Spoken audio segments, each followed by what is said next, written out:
Hi, this is Greg. This is another one of several videos going over the customization and the special settings options in Scantheus that are found under the Admin Expander, which is over here along the right side. So we're going to open this up.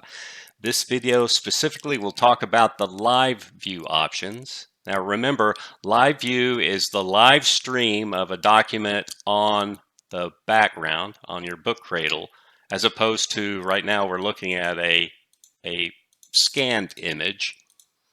So these settings affect when we're doing live view when you toggle that on. So remember, this area toggles between live view and scanned image. So we're going to be dealing with options on that. This is a generated image. I don't actually have a document down here, but it will work for demonstration purposes. So our first setting here is a minimum detect width and height. So what you're defining there is the minimum size of the document it will pick up. So right now I have this simulated color chart that I've toggled into. I'm doing a grayscale mode to help make things show up a little bit better. And I have it in a multi-frame detect under auto detect. So it's finding the three lightest colored squares in the area I have defined for it to scan.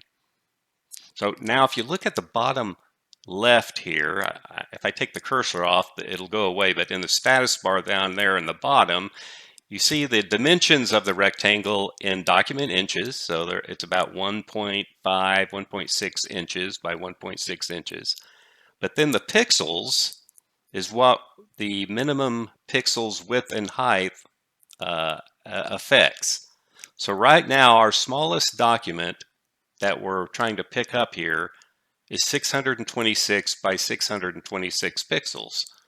So our minimum right now is a width and height of 512. Now, if I change one of these dimensions, or both, so that they exceed the size of this rectangle, square, it won't detect them anymore. So what size do we have here? 626 by 626. So let's go up here and change the width by 700. And it doesn't see those documents anymore because it's looking for a document that has a minimum width of 700 pixels. Now this affects whether you just have a book out there or small images. By default, it's this 512, and at the DPI setting I have over here, 400, that ends up being the 626 pixels. I can set it at 600 and I'll start picking them up again because these are larger than the minimum width that I have on there. So the height is the same thing. I can put it up to, let's make it 630, and it goes away, but I'm using my mouse wheel here to reduce it, and when I go down to 566, it starts picking it up again. So this allows you to pick up smaller images if you're doing this multi-frame mode, like you have a bunch of small photos. This is a pretty small, like at 400 DPI, we're talking less than 1.5 inches. So maybe an inch. At 400 DPI, it's an inch and a quarter. So that should be plenty small for whatever documents you put out there. Now, if you want to kind of speed up the detect, so what it's doing, it's detecting constantly. It's doing grabbing an image and checking it constantly. If you want to help it out a little bit and lower down your CPU utilization, and you know you're going to have a certain size document, you can actually make this larger, and it won't spend as much work trying to find that document anywhere you put it on the book cradle. Now, again, this only affects auto. Auto goes and finds the document on the cradle, where fixed does not.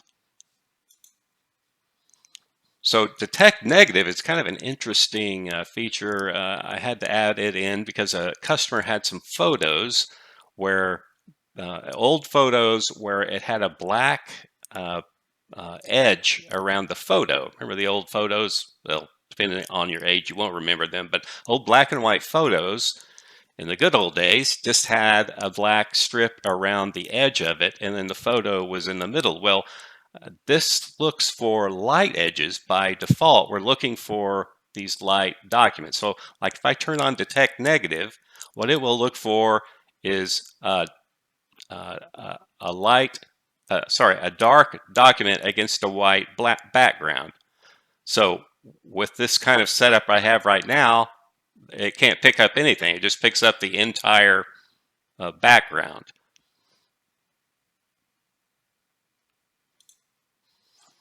So I paused the video there for a second in order to put this into a mode where I'm generating a white background.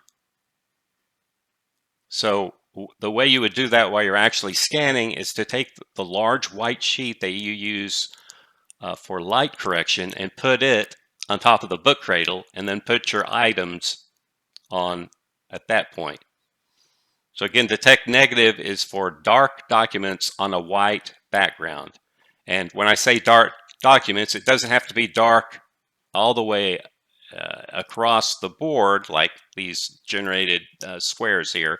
But if you have a document where it has black edges and the interior could be any color, light or dark, but it's mainly if you have a dark edges, it'll pick that up. So it's pretty handy for those type of photographs.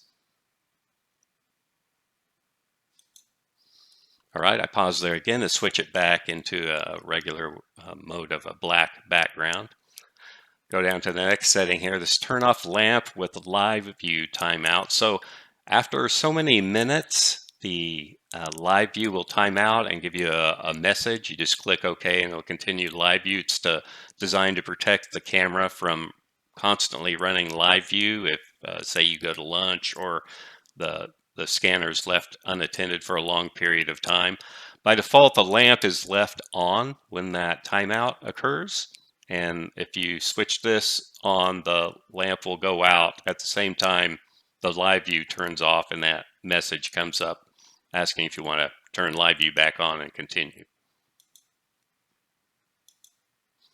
So these color dropper options, a color dropper is a little item that you can put and drop on an image in the detect option none mode. And really it's mostly used, you'll see it in calibration. It'll show when it detects the grayscale areas on the color checker, it'll show you two of the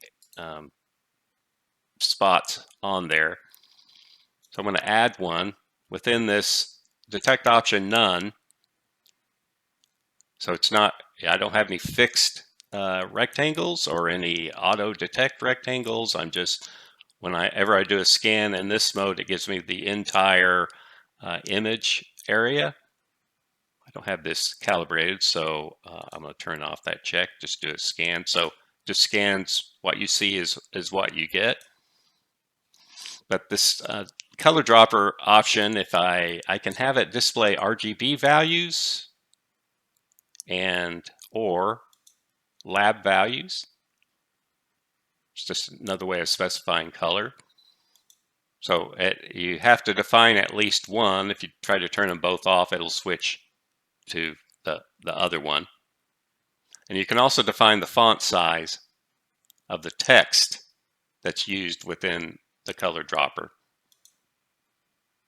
So you can make it larger and make it smaller. Of course, when it's smaller, it's harder to read. If it's larger, it starts, if you have more than one color dropper out there, they can start kind of bumping into each other. Let's go into calibrate here and you'll see.